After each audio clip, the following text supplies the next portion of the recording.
Shalom Bapak Ibu Saudara yang dikasihi Tuhan. Mari pada saat ini kita sama-sama datang di hadirat Tuhan, membawa hidup kita, jiwa kita, segenap kekuatan kita di hadapan Tuhan. Sebab kita tahu Tuhan yang maha kuasa, yang memelihara kehidupan kita sepanjang hari, sepanjang minggu, sepanjang tahun ini. Mari kita berikan yang terbaik untuk Tuhan. Ucapan syukur kita dengan segenap hati, dengan penuh sukacita. Mari kita berdoa. Kami bersyukur Tuhan, buat saat ini kami boleh ada di hadirat-Mu. Kami boleh tersungkur di bawah kaki-Mu Tuhan. Kami mau menyembah-Mu Tuhan. Apapun yang ada di hadapan kami tahu itu tidak lebih besar dari Tuhan kami. Tuhan kami dahsyat, Tuhan kami ajaib. Di dalam hadirat-Mu Tuhan, kami mendapatkan ketenangan. Hanya di dalam pelukan-Mu, itu yang menjadi tempat persembunyian kami.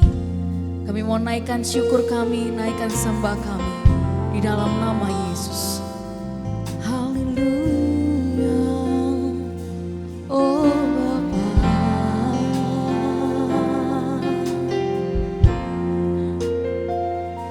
Datang di hadapan-Mu, menyembah,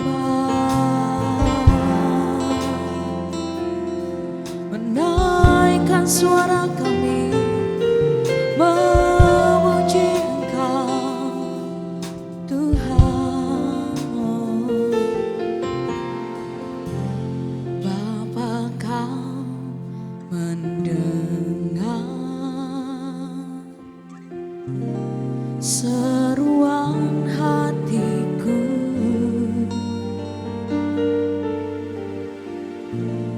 tak pernah Kau lepaskan dari kasih-Mu. Lewat lembah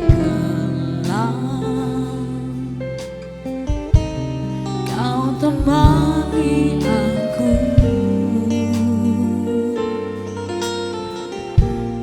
Roh-Mu bekerja selalu untuk kebaikanku.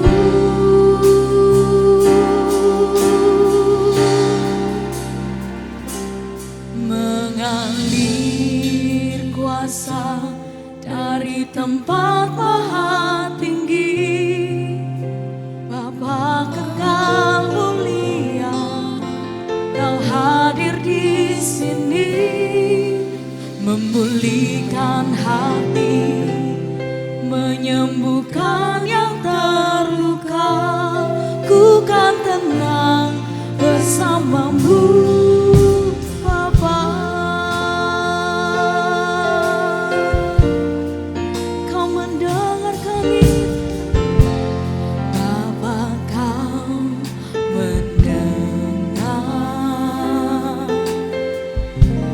Seruan hatiku,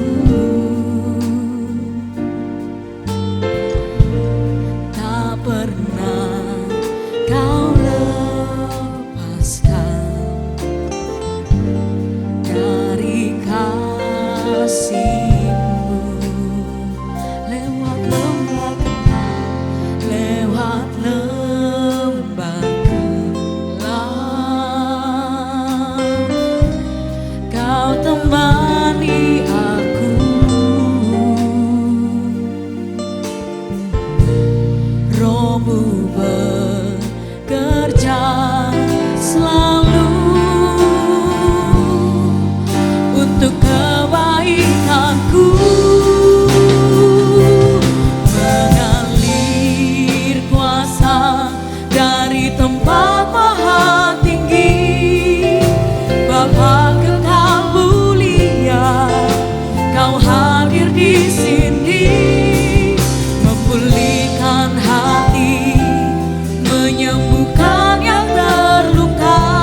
ku rasakan kuasa yang tak terbatas.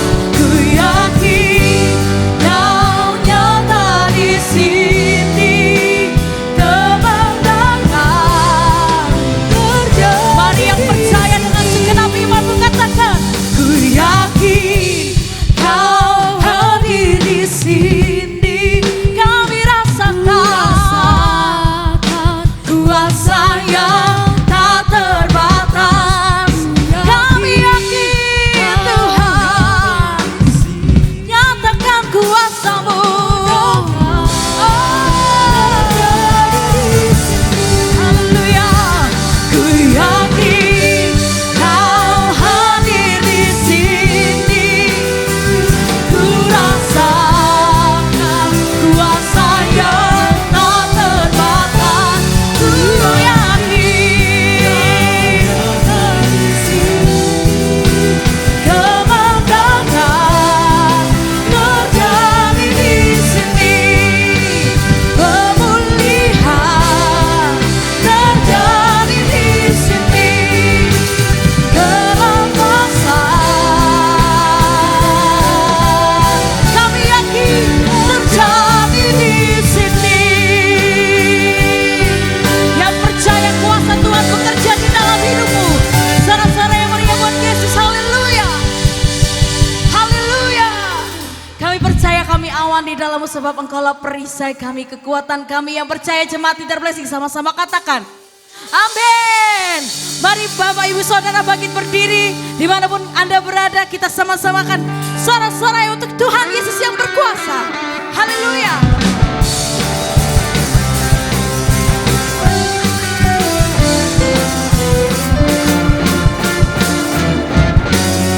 Kaulah perisaiku, menara kekuatanku Tuhan, gunung batuku. Kaulah pengharapanku, tempat perlindunganku Tuhan, kota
Tuhan kita Allah yang dahsyat. Amin.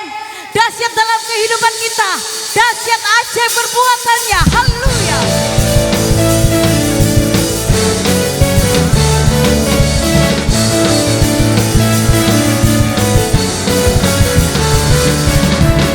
Kau Tuhan perlindunganku, Kau Tuhan kekuatanku, Kaulah anugerah bagiku.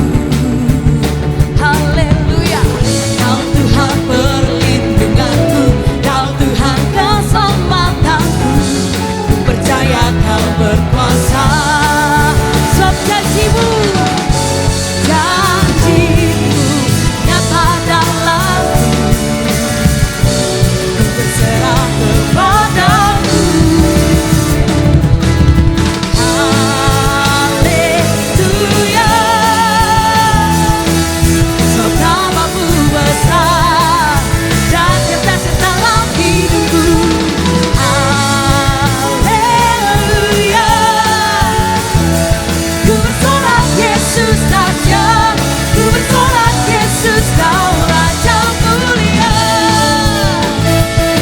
Kaulah Raja mulia atas alam semesta. Siap. Kau Tuhan perlindunganku, Kau Tuhan kekuatanku, Kaulah anugerah bagiku. Oh haleluya. Kau Tuhan perlindunganku, Kau Tuhan keselamatanku, ku percaya Kau berkuasa. Yang percaya janji Tuhan nyata, amin. Janjimu nyata dalamku, berserah kepadamu. Haleluya. Namamu besar, dahsyat dalam hidupku. Haleluya. Ku bersorak Yesus dahsyat, ku bersorak Yesus Kau Raja mulia. Suara-suara itu Raja kita yang mulia. Haleluya. Janjimu nyata dalamku, ku berserah kepadamu.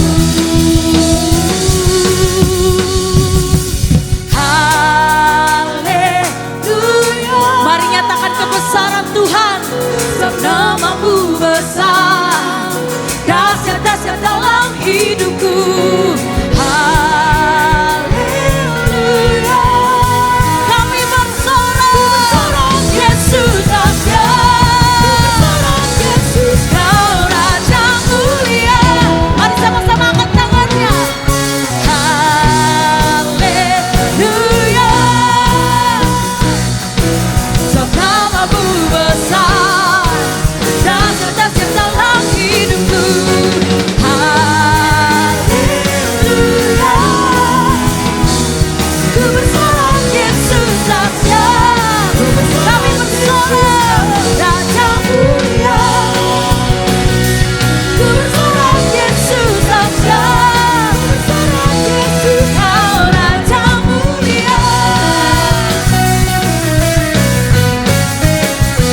Raja mulia. Yesus, Yesus. Haleluya. Haleluya. Saya persilakan duduk kembali Bapak Ibu Saudara yang kasih Tuhan. Mari kita siapkan hati kita untuk menerima firman Tuhan. Thank you Jesus. Terima kasih Bapak. Engkau ajaib, Engkau perkasa. Kami membuka hati untuk firman. Bila benih firman-Mu itu Tuhan yang menguatkan kami. Kami tidak hanya bertumbuh tapi kami boleh berbuah. Di akhir zaman ini Tuhan, di akhir-akhir ini. Biar hidup kami berbuah manis buat banyak orang. Biar hidup kami boleh menjadi terang bagi banyak orang. Hidup kami boleh memuliakan nama-Mu. Ini kami Tuhan. Kaulah sumber kami. Kau kekuatan kami. Ku buka hati jamahanmu berserah penuh di hadiratmu. Kau ambil alih seluruh hidupku di altarmu, menyembahmu. Ku buka hati untuk jamahanmu berserah penuh di hadiratmu. Kau ambil alih seluruh hidupku di altarmu, menyembahmu.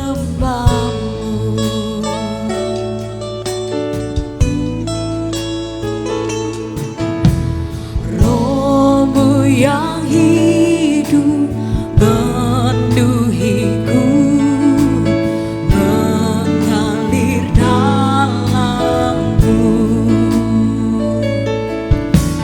Jiwaku tenang bersamamu dalam naungan Rohmu yang hidup. Rohmu yang hidup memenuhiku, mengalir dalam. Jiwaku tenang bersamamu, jiwaku tenang bersamamu dalam naunganmu.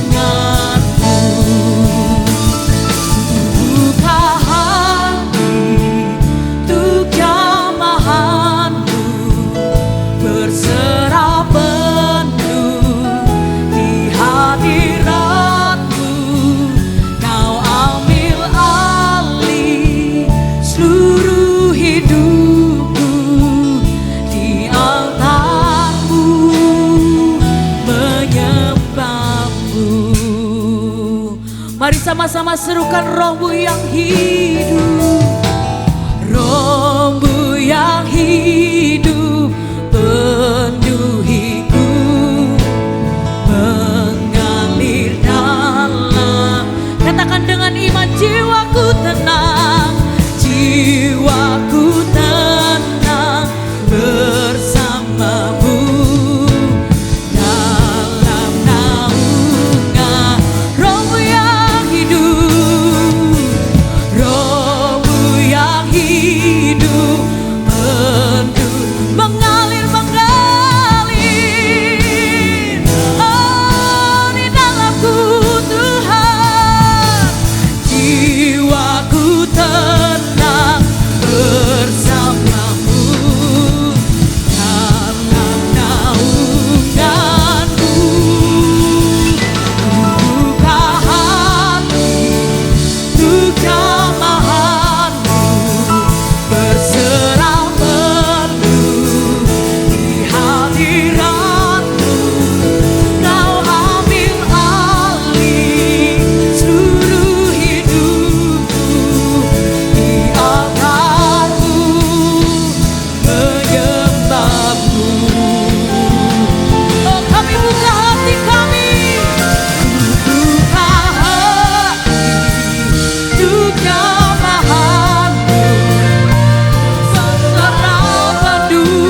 jamahanmu berserah penuh di hadiratmu.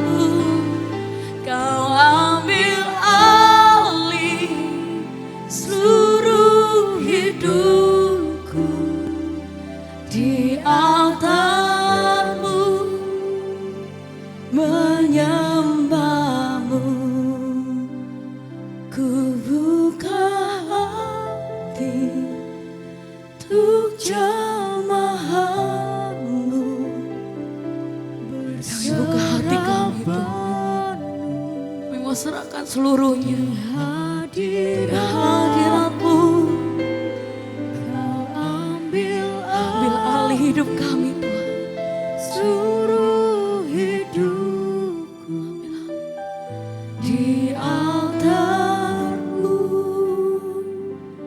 menyembahmu. Di altarmu menyembahmu. Di altarmu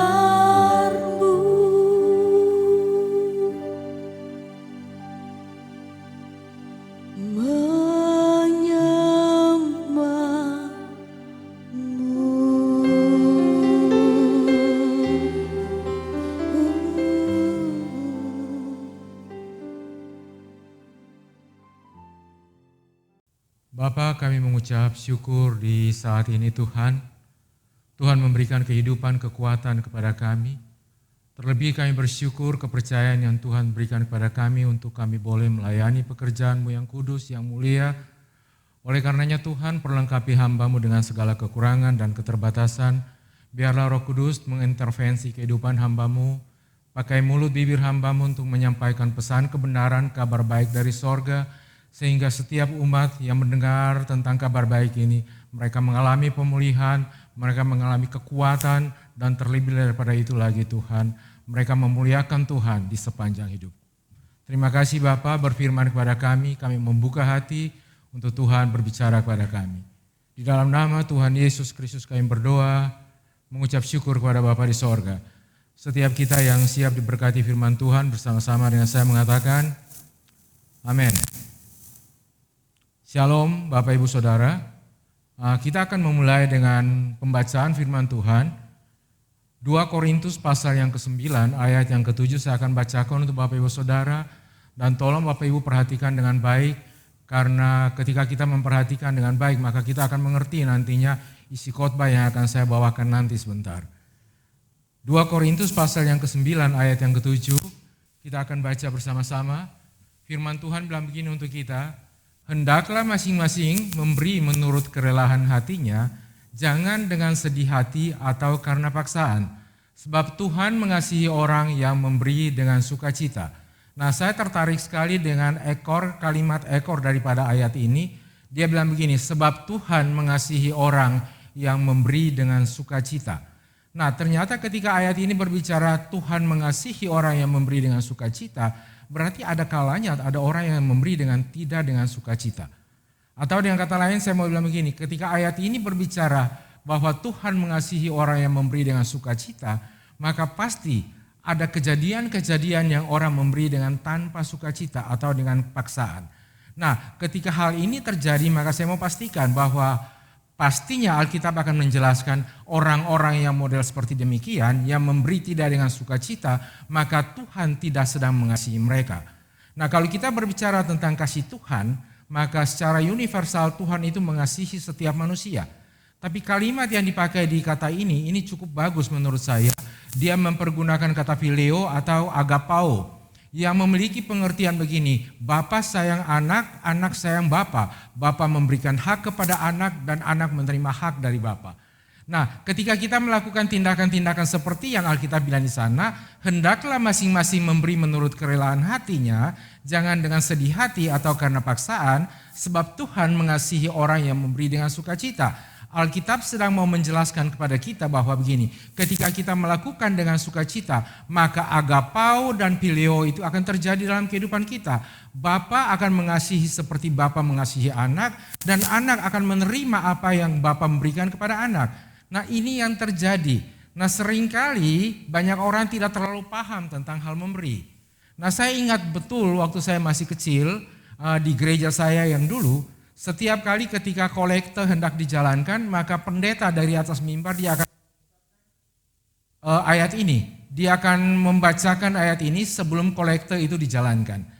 Nah, sehingga gini, dalam kehidupan saya ingat sekali dan tidak pernah saya lupa kalimat ini. Ayat ini menjadi memori yang begitu luar biasa, terpatri dalam pikiran, dalam hati saya sampai dengan saat ini.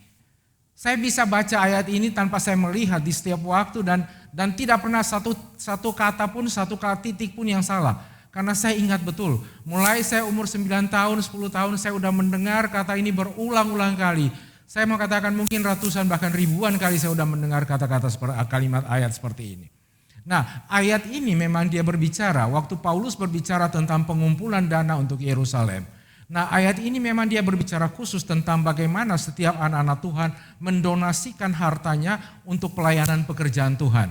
Nah, kalau saya berbicara tentang mendonasikan atau memberikan keuangannya untuk pelayanan pekerjaan Tuhan, maka mungkin ini tidak terlalu rata saya berbicara, tidak terlalu seimbang saya berbicara, karena ada orang yang beranggapan begini, bagaimana saya akan memberi ketika saya tidak punya? Nah, ternyata supaya lebih adil saya akan bacakan satu ayat lagi yang menggambarkan kepada kita ternyata Tuhan tidak sekedar membutuhkan pemberian uang atau mendonasikan harta untuk pekerjaan Tuhan, tapi Tuhan juga memintakan kita bagaimana mendonasikan tubuh kita atau talenta kita untuk melayani pekerjaannya yang mulia. Nah, kita akan baca ayat berikutnya. Roma pasal yang ke-12 Bapak Ibu Saudara, saya akan bacakan untuk Bapak Ibu Saudara. Roma pasal yang ke-12 ayat yang ke-6 dan sampai dengan ayat yang ke-8. Alkitab bilang begini untuk kita, demikian kita mempunyai karunia yang berlain-lainan menurut kasih karunia yang dianugerahkan kepada kita. Jika karunia itu adalah untuk bernubuat, baiklah kita melakukan sesuai dengan iman kita. Jika karunia untuk melayani, sekali lagi saya katakan, jika karunia untuk melayani, baiklah kita melayani. Jika karunia untuk mengajar, baiklah kita mengajar. Nah, sampai di situ Alkitab sedang menjelaskan kepada kita bahwa ada saat di mana kita mulai mendonasikan tenaga kita untuk melayani seorang dan yang lain. Dan yang ini juga ketika kita melakukan dengan cara-cara sukarela, cara-cara sukacita, Alkitab bilang Tuhan sedang mengasihi kita ketika kita melakukan dengan cara-cara yang disebut dalam 2 Korintus pasal yang ke-9 ayat yang ke-7. Nah, kita baca ayat yang ke-8. Jika karunia untuk menasihati, baiklah kita menasihati. Siapa yang membagi-bagikan sesuatu, hendaklah ia melakukannya dengan hati yang ikhlas. Nah, kata hati yang ikhlas, dia memiliki terminologi yang hampir sama dengan yang di 2 Korintus pasal 9 ayat yang ke-7 atau sukacita itu. Nah, berikutnya, siapa yang memberi pimpinan, hendaklah ia melakukan dengan rajin. Siapa yang menunjukkan kemurahan, hendaklah ia melakukannya dengan sukacita. Nah, saya suka banget kata ini. Kata sukacita di akhir ayat ke-8, dia menjelaskan pengertian yang sama dengan yang di di 2 Korintus pasal 9 ayat yang ke-7. Artinya ketika orang itu sedang melayani pekerjaan Tuhan, apapun juga yang dia kerjakan, entah dia sebagai seorang asher, entah dia sebagai seorang guru sekolah minggu, atau dia sebagai pengkhotbah, dia seorang gembala, apapun juga yang dia kerjakan, selama dia melakukannya itu Alkitab bilang begini, dengan hati yang ikhlas dan dengan sukacita, maka Alkitab mengkategorikan itu sebagai Tuhan akan mengasihi orang-orang yang berbuat dengan cara yang demikian. Nah, pertanyaan saya sederhana, selama ini apa yang kita kerjakan, apakah yang sedang kita kerjakan ini kita kategorikan sebagai kita melakukan dengan sukacita? Nah, saya punya 2 catatan kecil ya, dua pertanyaan kecil yang mungkin saya akan bagikan untuk Bapak Ibu Saudara. Bahwa sebenarnya tujuan apa sih dalam kehidupan kita ketika kita memutuskan untuk taat kepada Tuhan? Tujuan apa kita memutuskan untuk taat kepada Tuhan? Tujuan apa kita punya tujuan untuk melayani pekerjaan Tuhan? Sebenarnya ada tujuan apa yang ada tersimpan dalam hati kita ketika kita memutuskan untuk, saya memutuskan untuk melayani pekerjaan Tuhan. Saya memutuskan untuk sebagai seorang pengkhotbah. Saya memutuskan untuk sebagai seorang gembala. Saya memutuskan untuk menjadi seorang guru sekolah minggu. Atau saya memutuskan untuk menjadi kameramen atau apa aja. Apa yang jadi tujuan kita ketika kita melakukan hal-hal yang seperti itu?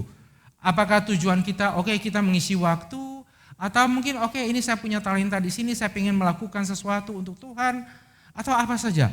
Nah, ini Bapak Ibu boleh renungkan, kemudian Bapak Ibu boleh jawab dalam kehidupan Bapak Ibu sendiri, dan coba Bapak Ibu renungkan dengan baik. Selama ini yang kita kerjakan, apakah ini saya sebut dengan sukacita, ikhlas? Sehingga kita mendapat reward yang saya sebut dengan Tuhan mengasihi orang yang melakukan hal demikian. Nah, yang kedua saya mau tanyakan untuk Bapak Ibu Saudara begini, apa yang kita harapkan ketika kita memutuskan untuk melakukan suatu pekerjaan, atau apa yang kita harapkan ketika kita mendonasikan uang yang kita punya untuk pelayanan pekerjaan Tuhan? Saya mau bilang untuk Bapak Ibu Saudara, Tuhan sebenarnya tidak membutuhkan uang. Tapi pelayanan pekerjaan Tuhan membutuhkan dana. Nah, ketika kita mendonasikan harta kita, uang kita, apa sih ekspektasi kita ketika kita mendonasikan satu jumlah untuk pelayanan pekerjaan Tuhan? Apa yang kita harapkan ketika kita mengembalikan perpuluhan untuk Tuhan? Atau apa yang kita harapkan ketika kita membuang waktu membersihkan gereja? Atau apa yang kita harapkan ketika kita menyumbangkan pikiran-pikiran kita untuk suatu pelayanan pekerjaan Tuhan? Nah, kita coba renungkan baik. Selama ini harapan apa yang kita punya ketika kita melakukan satu tindakan? Atau tujuan apa yang kita punya ketika kita memutuskan untuk melakukan satu tindakan untuk Tuhan? Nah, Alkitab bilang begini untuk kita, orang yang melakukan dengan sukacita maka Tuhan mengasihi mereka. Nah, kalau kita melakukan dengan tidak sukacita berarti seharusnya Alkitab akan mengatakan Tuhan tidak mengasihi. Nah, kata mengasihi di sini dia berbicara tentang satu hubungan khusus, satu privilege khusus yang Tuhan berikan kepada setiap orang yang melakukan hal-hal yang sesuai dengan kategori yang Tuhan punya. Nah, ini yang perlu kita pikirkan dan kita mulai perlu evaluasi apa yang kita sudah buat selama ini untuk Tuhan. Nah, banyak orang itu sanggup memberikan uangnya untuk Tuhan. Banyak sekali saya jumpai banyak orang, mereka mendonasikan uangnya untuk Tuhan. Saya juga menjumpai banyak orang yang mendonasikan tenaganya untuk Tuhan. Saya juga menjumpai begini, banyak orang yang mendonasikan waktunya. Artinya selama hidupnya dia mau melayani Tuhan, selama hidupnya bahkan dia mungkin ada di gereja sepanjang hidupnya untuk membersihkan gereja atau apapun juga. Tetapi saya tidak banyak menjumpai orang-orang yang memberikan hatinya kepada Tuhan. Banyak orang memberikan tenaganya untuk Tuhan, banyak orang memberikan uangnya untuk Tuhan, banyak orang memberikan waktunya untuk Tuhan, tapi tidak banyak orang memberikan hatinya untuk Tuhan. Tidak banyak orang memberikan hidupnya untuk Tuhan. Saya mau katakan begini, tidak terlalu banyak orang yang memberikan hak privilege yang dia punya untuk Tuhan. Seharusnya ketika kita memutuskan untuk melayani Tuhan, maka kita mau mengatakan kepada Tuhan, apapun yang ada pada hidupku, aku ada dalam kedaulatan sepenuhnya Tuhan. Aku ada dalam kedaulatan mutlak Tuhan. Apapun yang Tuhan mau buat, maka aku akan terima itu. Nah, saya menjumpai banyak orang mengalami kegagalan. Tuhan mengasihi mereka. Persoalannya dimulai dari niat-niat yang baik, tapi mereka dalam perjalanan, mereka mengakhiri dengan sesuatu yang tidak terlalu bagus.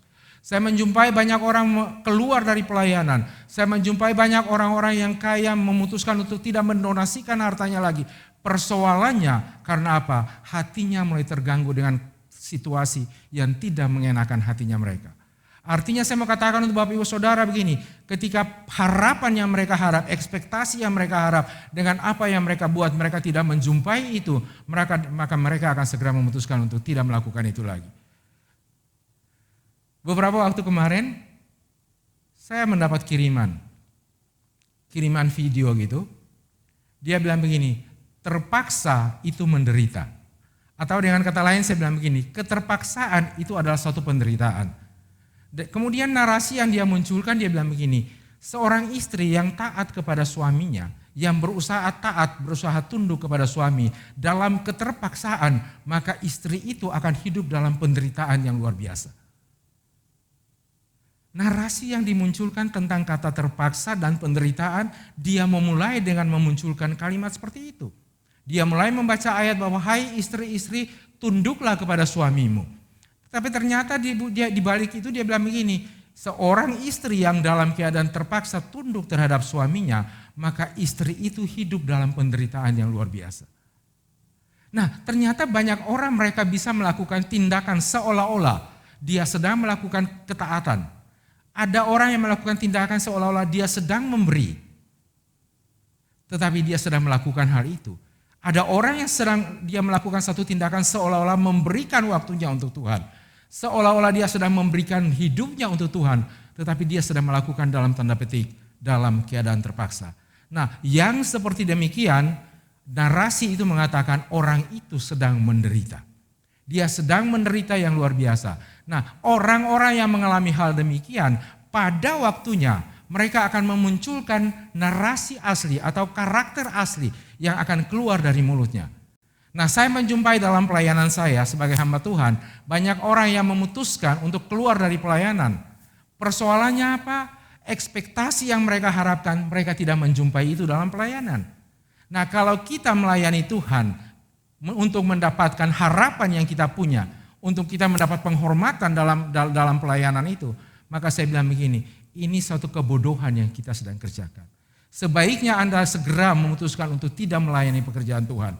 Dan sebaiknya ketika Anda berharap untuk ketika Anda menjadi seorang donatur, Anda menjadi seorang pelayan Tuhan dengan harapan-harapan pujian-pujian dari manusia, saya mau katakan, sebaiknya Anda segera meninggalkan pelayanan itu. Sebaiknya Anda segera untuk tidak lagi mendonasikan itu. Karena apapun yang Anda kerjakan, itu adalah kesia-siaan. Yang Alkitab bilang begini, Tuhan mengasihi orang yang memberi dengan sukacita, itu tidak akan pernah terjadi dalam kehidupan kita. Kata ini keren sekali. Dia bilang cheerful. Cheerful dia bilang begini, memberi dengan suatu sukacita yang luar biasa, kegirangan yang luar biasa. Makanya Alkitab berani bilang begini, lebih baik berkat memberi daripada menerima. Nah, karena apa? Orang yang memberi dengan sukacita, Alkitab bilang begini, mereka mendapat kasih sayang dari Tuhan. Orang yang memberi dengan sukacita, dia dapat kasih sayang Tuhan. Nah, kalau dia mendapat kasih sayang Tuhan, saya mau katakan bahwa dia sedang mendapatkan segala sesuatu. Persoalannya kalau kita mendapat harta tanpa mendapatkan kasih sayang Tuhan, maka segala sesuatu belum tentu menjadi milik kita. Tetapi ketika kita mendapat kasih sayang Tuhan, ketika Tuhan bilang begini, aku mengasihi engkau seperti Bapa mengasihi anak dan Bapa memberikan mandat kepada anak, maka kita sedang mendapat segala sesuatu yang Tuhan punya. Banyak orang dia bisa mendapatkan bukan sesuatu yang dari Tuhan. Sehingga apa? Dia hanya mendapat sedikit. Dia hanya mendapat sedikit. Nah, ini yang saya mau bilang untuk Bapak Ibu Saudara. Kalau kita masih dalam terminologi seperti ini waktunya untuk kita berpikir. Apakah kita melayani pekerjaan Tuhan? Kita sedang memberikan tenaga dan hati kita, hidup kita kepada Tuhan, atau kita memberikan tenaga kita tanpa memberikan hati kita dan kehormatan yang kita punya. Nah, saya suka sekali. Ada satu keluarga yang luar biasa, keluarga Maria, keluarga Marta dan Lazarus. Mereka 3 bersaudara ini luar biasa banget. Alkitab mencatat mereka adalah orang-orang yang Tuhan sangat kasihi. Bahkan begini, ketika Lazarus sakit dan kedua saudaranya Maria dan Marta mengabarkan kepada Tuhan Yesus bahwa Lazarus sedang sakit, kalimat yang mereka sampaikan kepada Tuhan Yesus, mereka bilang begini, dia yang engkau kasihi. Keren ya? Dia bilang begini, dia yang engkau kasihi sedang sakit. Kita akan baca. Yohanes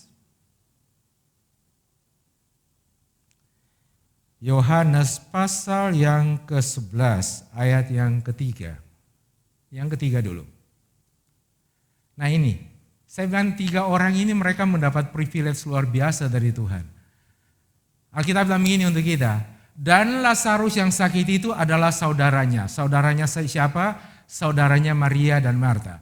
Kedua perempuan itu, maksudnya kedua perempuan itu Maria dan Marta, mereka mengirim kabar kepada Yesus. Kabar yang mereka sampaikan kepada Tuhan Yesus, mereka bilang begini, Tuhan, dia yang engkau kasihi sakit. Nah, kata dia yang engkau kasihi ini kalau kita lihat dalam terjemahan asli, ini gini, dia yang engkau sayang banget loh, itu sedang sakit.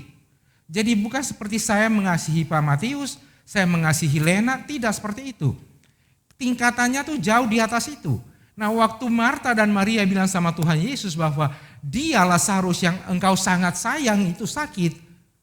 Itu dia yang engkau kasihi, dia sedang menjelaskan begini. Dia yang engkau sangat sayang itu loh sedang sakit sekarang ini. Kenapa sampai mereka berani mengatakan kata ini? Ada alasan yang membuat mereka harus menyampaikan hal ini. Nah, saya menjumpai beberapa tindakan-tindakan dalam keluarga ini yang mereka buat untuk Tuhan. Nah, tadi saya bilang bahwa banyak orang berani mendonasikan hartanya, tapi tidak banyak orang mau mendonasikan kehormatannya untuk Tuhan. Mereka tidak berani menaruh harga dirinya di kaki Tuhan. Nah, saya bilang Maria dan keluarganya mereka melakukan sesuatu yang luar biasa. Tadi saya baca ayat Yohanes pasal 11 ayat yang ketiga. Saya naik sedikit, Yohanes pasal yang ke-11 ayat yang kedua. Nah, Alkitab bilang begini untuk kita, Maria ialah perempuan yang pernah meminyaki kaki Tuhan dengan minyak mur dan menyekanya dengan rambutnya sendiri. Nah, ayat ini sedang berbicara bahwa Maria dia sedang mendonasikan hartanya dan dia meletakkan mahkotanya di kaki Tuhan. Dia sedang meletakkan martabatnya, kehormatannya di kaki Tuhan banget. Artinya apa? Dia sedang berbicara bahwa Tuhan berdaulat sepenuhnya dalam kehidupan dia. Nah, ini yang saya bilang, kenapa sampai Tuhan itu begitu mengasihi Maria, Marta, dan Lazarus. Maria mendonasikan hartanya dengan sukacita. Bahkan dia melepaskan harkat dan martabatnya di kaki Tuhan. Dia menyeka kaki Tuhan Yesus dengan apa? Dengan rambutnya. Nah, kita gagal mendapat kasih Tuhan. Kita gagal mendapat apa? Kasih Bapa kepada anak, pemberian mandat Bapa kepada anak. Karena apa? Kita tidak melakukan hal-hal yang seperti demikian. Maria melakukan ini sehingga Tuhan Yesus tertarik banget dengan keluarga ini. Nah, ada dua kasus di dalam Alkitab yang mencatat ada dua perempuan yang menyirami kaki Tuhan Yesus dengan minyak dan menyekanya. Tetapi satu perempuan, dia mau melakukan itu karena dia adalah perempuan nakal. Nah, ketika Tuhan Yesus menerima dia, maka dia mau mendonasikan segala hartanya dan dia mau melepaskan harkatnya. Harga dirinya dia letakkan di kaki Tuhan.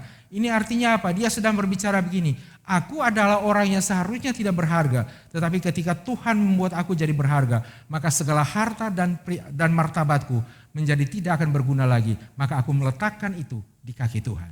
Nah, ini yang terjadi. Tapi Maria ini agak berbeda. Maria dia adalah wanita-wanita biasa, dia adalah wanita baik-baik. Tetapi dia memutuskan untuk mendonasikan hartanya, dia memutuskan untuk apa? Memberikan harkatnya di kaki Tuhan. Nah, ini yang Tuhan suka. Ini Tuhan suka.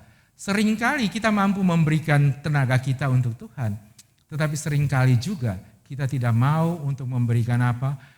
Pemikiran kita, egoisme kita di kaki Tuhan. Kita lagi bermain dua kaki. Kita lagi bilang gini, Tuhan aku melayani Engkau, tapi tolong juga Tuhan perhatikan aku. Nah, kita lihat apa yang terjadi. Banyak gerutu-gerutu yang terjadi dalam setiap anak-anak Tuhan. Apalagi setiap hamba-hamba Tuhan yang mereka sudah menyumbangkan banyak waktu untuk Tuhan. Saya punya pengalaman berjumpa dengan banyak orang yang mengalami hal-hal seperti itu. Ada orang yang kecewa dengan Tuhan, kemudian mereka memutuskan untuk tidak melayani Tuhan lagi. Tidak melayani pekerjaan Tuhan maksud saya. Ada orang yang kecewa ketika harapan yang mereka harap kemudian itu tidak muncul. Dan mereka memutuskan untuk tidak mau melayani pekerjaan Tuhan lagi. Persoalannya Tuhan tidak sedang mengecewakan mereka. Tapi dalam pelayanan mereka sering berjumpa dengan orang-orang yang mengecewakan mereka. Dan ini yang membuat harga diri mereka seolah-olah terinjak. Dan mereka memutuskan karena harga diri mereka terinjak, maka lebih baik mereka mengundurkan diri. Nah, kalau kita melayani Tuhan dengan harapan-harapan seperti ini, maka saya bilang bertobatlah. Bertobatlah. Nah, kita lihat Maria waktu dia memberikan kabar kepada Tuhan Yesus bahwa yang engkau kasihi, dia yang engkau kasihi sedang sakit. Kemudian Tuhan Yesus tidak serta-merta datang. Nah, seharusnya ketika Maria dia merasa bahwa dia adalah orang yang pernah mendonasikan hartanya kepada Tuhan. Dia adalah orang yang pernah mendonasikan harga dirinya kepada Tuhan. Meletakkan harga dirinya di kaki Tuhan. Seharusnya dia punya alasan untuk komplain kepada Tuhan. Tuhan, bukankah aku telah mendonasikan hartaku? Bukankah aku juga telah meletakkan harga diriku di kaki Tuhan? Kenapa ketika dia yang engkau sebut sebagai yang engkau kasihi sakit, kenapa engkau gak datang Tuhan? Kenapa Tuhan Yesus tidak datang untuk menyembuhkan dia? Bukankah Bartimeus yang tidak melakukan apa-apa dengan segera Tuhan menyembuhkan? Bukankah 10 orang kusta yang tidak melakukan apa-apa, yang tidak disebut sebagai dia yang engkau kasihi? Tuhan Yesus menyembuhkan. Maria tidak pernah mengeluarkan kata-kata itu sama sekali. Cuman waktu Tuhan Yesus sudah datang, dia bilang begini, Tuhan Yesus, dia sudah meninggal. Lazarus sudah meninggal. Tapi satu kata umpatan pun tidak pernah keluar dari Maria berkaitan dengan apa yang dia kerjakan.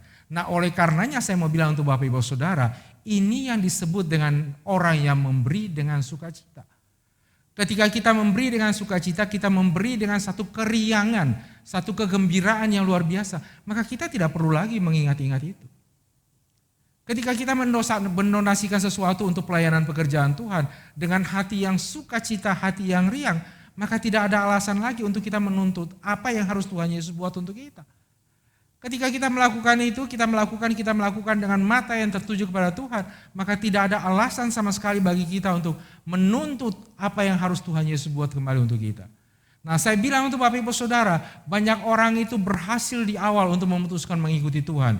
Banyak orang itu yang di awal dia berhasil menjadi apa? Orang yang bisa mendonasikan harta. Dia digerakkan, saya percaya orang yang melakukan tindakan-tindakan itu adalah orang-orang yang begini. Orang yang sangat didrive oleh Roh Kudus dengan luar biasa. Orang yang mau mendonasikan hartanya, orang yang mau memberikan hidupnya untuk melayani pekerjaan Tuhan. Orang-orang ini adalah orang yang sangat dikendalikan oleh kuasa Roh Kudus untuk melakukan itu pada awalnya. Saya punya cerita, bukan saya punya cerita, Alkitab punya kisah. Nah, waktu Tuhan Yesus dia memilih para murid-muridnya, di awal dia memilih para murid-muridnya, dia berjumpa dengan mereka dan dia mengatakan, oh engkau mau ikut aku? Ya oke, ikut aku. Aku akan menjadikan kau penjala apa? Penjala manusia. Nah, orang-orang ini dari latar belakang yang sangat sederhana menurut saya, mereka memutuskan untuk segera mengikuti Tuhan Yesus. Saya percaya bahwa ada satu kuasa lain yang menggerakkan mereka untuk mereka memutuskan mengikuti Yesus. Mereka sangat tulus untuk mengikuti Yesus pada waktu itu.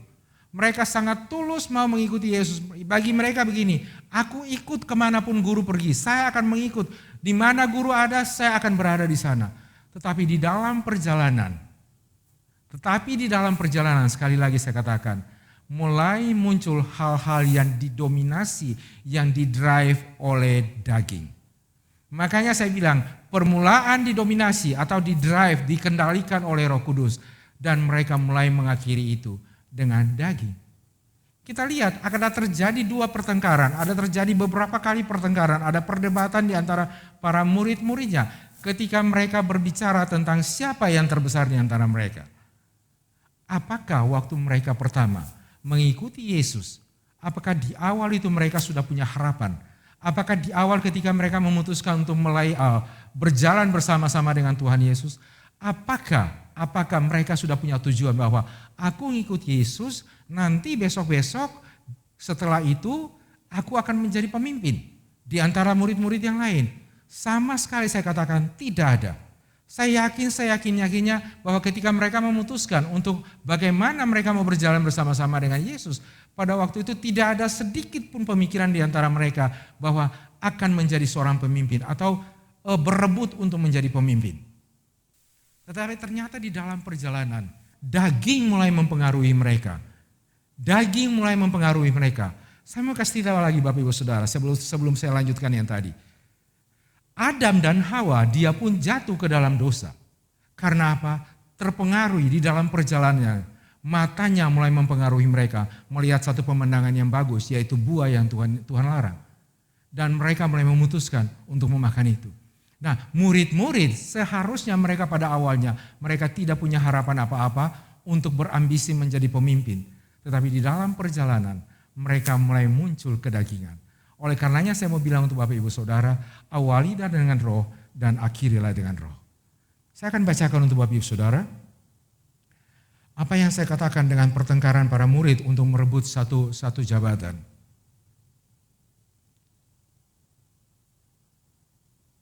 Lukas pasal yang ke-8, Lukas pasal yang ke-9, ayat yang ke-46. Alkitab bilang begini, maka timbullah pertengkaran di antara murid-murid Yesus. Tentang apa? Siapakah yang terbesar di antara mereka? Nah, ketika hal ini muncul, maka saya bilang begini, daging sedang mengendalikan mereka untuk bertindak sesuatu yang melawan kehendak roh.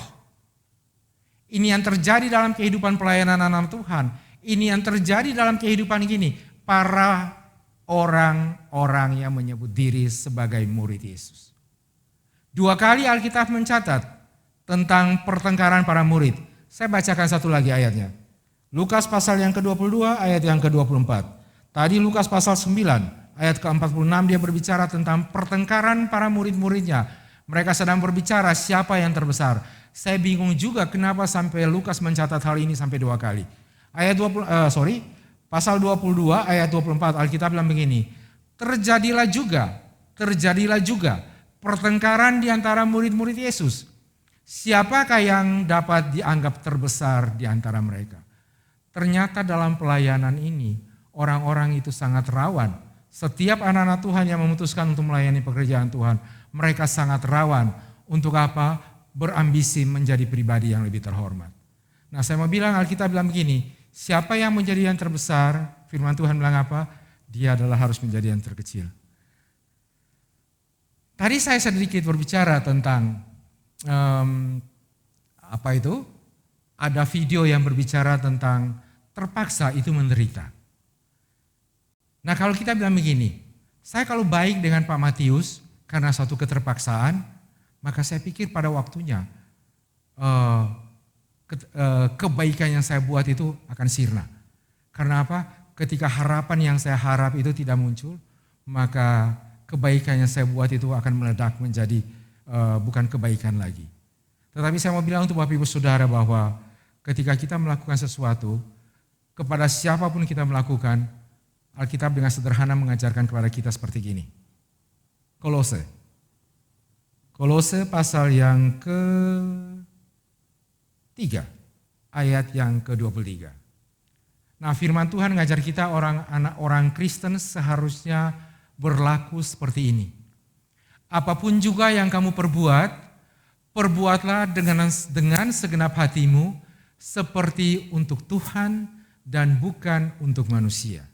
Nah, tadi di ayat pertama, di 2 Korintus pasal 9 ayat yang ke-7, itu Paulus lagi berbicara tentang pengumpulan dana. Paulus sedang berbicara tentang pengumpulan dana yang peruntukannya bukan untuk manusia, tapi peruntukannya untuk pelayanan pekerjaan Tuhan. Nah, ketika Paulus berbicara tentang pengumpulan dana yang peruntukannya untuk pelayanan pekerjaan Tuhan, artinya apa? Paulus sedang menjelaskan bahwa ini loh bukan untuk manusia. Ini untuk Tuhan. Tetapi ternyata Kolose bilang begini, ketika kita melakukan apapun juga, walaupun itu untuk manusia, tapi berpikirlah bahwa kita sedang melakukan ini untuk Tuhan. Nah, ketika kita menolong satu dengan yang lain, ketika kita berbaik dengan seseorang dengan yang lain, ketika kita memberikan sesuatu yang baik, menolong orang satu dengan yang lain, dengan prinsip begini, saya sedang melakukan, mungkin dia manusia, tapi saya melakukan dengan secara sungguh-sungguh all out, seperti saya sedang melakukan kepada Tuhan. Maka saya mau katakan bahwa orang yang melakukan dengan cara-cara yang demikian, Alkitab bilang begini, Tuhan mengasihi orang yang melakukan dengan cara yang gembira, dengan cara yang sukacita. Nah, setiap tindakan kita tidak bisa manipulasi kita tidak bisa nutupi. Dengan segala manipulasi yang kita kerjakan untuk menutupi tindakan-tindakan baik kita. Karena apa? Tuhan selalu menyelidiki hati kita dan Dia akan menjumpai hati kita berkenan kepada Dia atau tidak. Nah, saya mau bilang untuk Bapak Ibu Saudara, kalau saat-saat sekarang ini kita belum mendapat kasih yang luar biasa, Bapa mengasihi anak, anak mengasihi Bapa, Bapa memberikan mandat kepada anak dan anak menerima mandat dari Bapa, maka ini adalah waktunya untuk kita mulai merubah paradigma kita tentang memberi dengan sukacita. Sehingga apa? Kita tidak bisa lagi memanipulasi Tuhan dengan apa yang kita kerjakan. Seolah-olah kita adalah orang yang rajin melayani pekerjaan Tuhan. Seolah-olah kita adalah begini, donatur yang terbesar yang memberikan sumbangan terbanyak untuk gereja. Padahal gini, Tuhan sedang mengatakan, Tuhan sedang menyelidiki hati kita dan Tuhan sedang menjumpai bahwa hati kita sedang memiliki maksud-maksud yang lain. Saya mau bilang untuk Bapak Ibu Saudara, ketika kita melakukan sesuatu dengan tujuan-tujuan Tuhan membalas sesuatu kepada kita, maka kita sedang melakukan tindakan transaksional kepada Tuhan. Ketika kita melakukan memberikan tenaga kita kepada Tuhan dan kita berharap Tuhan akan memberkati kita melimpah dan kita mulai berharap bahwa Tuhan akan memberikan banyak berkat jasmani, rohani, uang dan segala macam, maka saya mau bilang untuk Bapak Ibu Saudara, kita sedang melakukan tindakan transaksional. Tidak berbeda orang yang bekerja dan menunggu upah. Tetapi ketika kita melayani Tuhan, kita tidak sedang berharap Tuhan memberikan upah. Karena kita tidak melakukan tindakan transaksional dengan Tuhan. Tapi kita tidak sedang melakukan dengan hati yang penuh sukacita. Ketika hati yang sukacita kita lakukan, maka Tuhan bilang begini, Tuhan mengasihi orang yang melakukan. Dengan demikian, saya tutup dengan satu ayat. 1 Tawari pasal yang ke-29, ayat yang ke-17. Kalau kita lihat ayat ini, dia bilang ini adalah nyanyian pujian bagi Daud. Kenapa sampai perikop ini dia berbicara itu? Dia bilang ini adalah nyanyian pujian bagi Daud. Daud yang memuji Tuhan yang luar biasa karena apa? Pada sebelum akhir hidupnya, dia telah mempersiapkan Salomo untuk menggantikan dia. Daud merasa bahwa banyak perkara yang Tuhan kerjakan dalam kehidupannya. Sampai pada akhirnya, di akhir hayatnya dia, ketika sebelum Daud menghembus nafas yang terakhir, Daud menyanyikan pujian ini untuk Tuhan. Dan saya tertarik sekali untuk membacakan ayat ini untuk Bapak Ibu Saudara. Daud bilang begini, banyak hal yang Tuhan sudah buat dalam kehidupan dia, banyak hal yang tidak pernah dia pikirkan Tuhan sudah kerjakan dalam kehidupan dia. Tapi yang satu hal yang Daud mau bilang untuk kita begini, adalah pelajaran yang terpenting yang kita harus renungkan dengan baik, ialah begini, bahwa Tuhan adalah penguji hati dari setiap manusia. Saya akan akhiri khotbah saya akan bacakan ayat ini untuk Bapak Ibu Saudara. Firman Tuhan bilang begini, aku tahu ya Tuhanku bahwa Engkau adalah penguji hati dan berkenan kepada keikhlasan.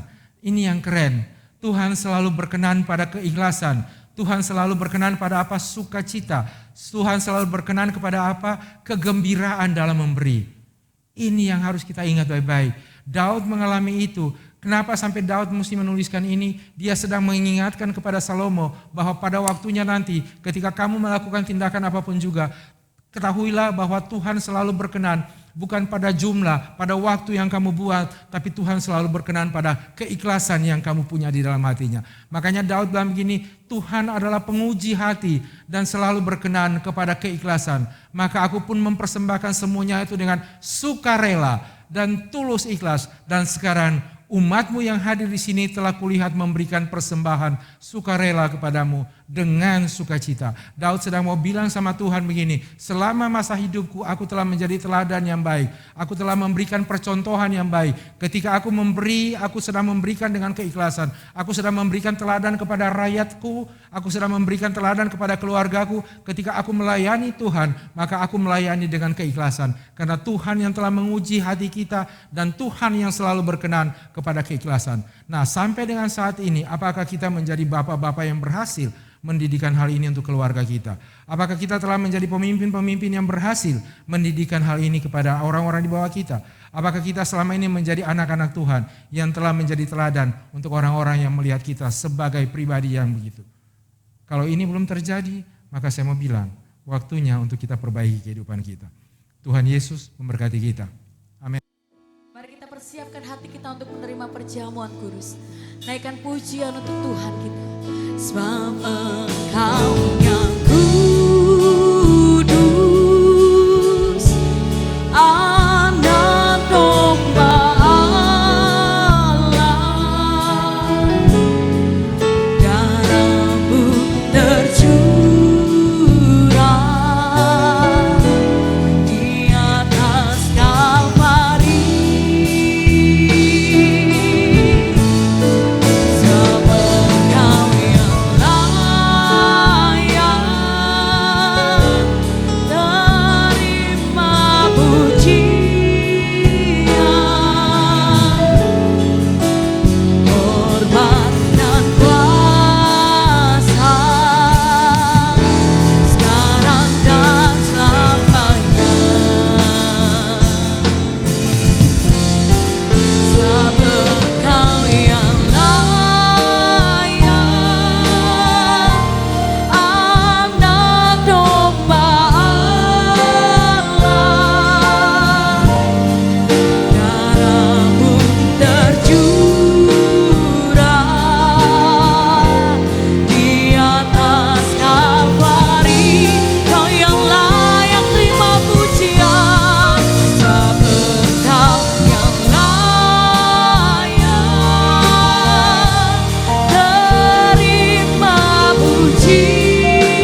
Kekasih-kasih Tuhan dimanapun saudara berada. Hari ini kita diizinkan untuk masuk di dalam perjamuan kudus. Dan dalam perjamuan kudus hari ini yang kita lakukan, yang kita nikmati boleh menjadi berkat bagi kekasih-kasih Tuhan dimanapun saudara berada. Karena kita sedang diingatkan kembali akan korbannya. Sebenarnya kita ini binasa, sebenarnya kita dihukum karena kesalahan kita, karena dosa kita. Tapi karena cintanya Tuhan terhadap saya dan kasih kekasih Tuhan dimanapun saudara berada, maka Tuhan Yesus rela diolok, dihina, diludahi, disiksa, bahkan mati di atas kayu salib. Untuk apa? Untuk menjalani hukuman atas dosa kita.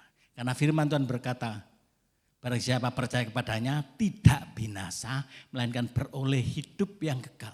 Dan hari ini kita boleh diingatkan kembali akan anugerah yang besar, kasih karunia yang besar yang telah kita terima. Seharusnya kita dihukum, tapi hukuman itu ditanggung oleh Tuhan Yesus. Dan saat Tuhan Yesus di atas kayu salib, Tuhan Yesus berkata, sudah selesai. Artinya telah dilaksanakan penebusan itu.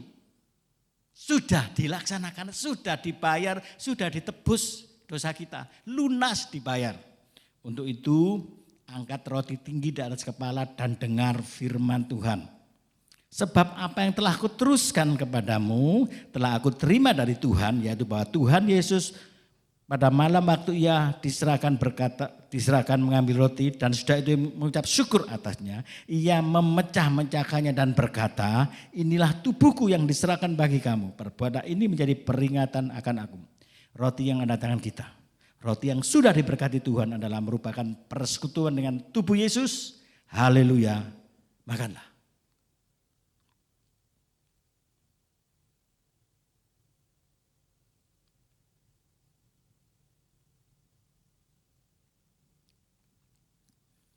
Angkat cawan tinggi di atas kepala dan dengar firman Tuhan. Demikian juga ia mengambil cawan. Sesudah makan lalu berkata, cawan ini adalah perjanjian baru yang dimeteraikan oleh darahku. Perbuatlah ini setiap kali kamu meminumnya menjadi peringatan akan aku. Cawan anggur yang ada tangan kita, cawan anggur yang sudah diberkati Tuhan adalah merupakan persekutuan dengan darah Yesus. Haleluya, minumlah.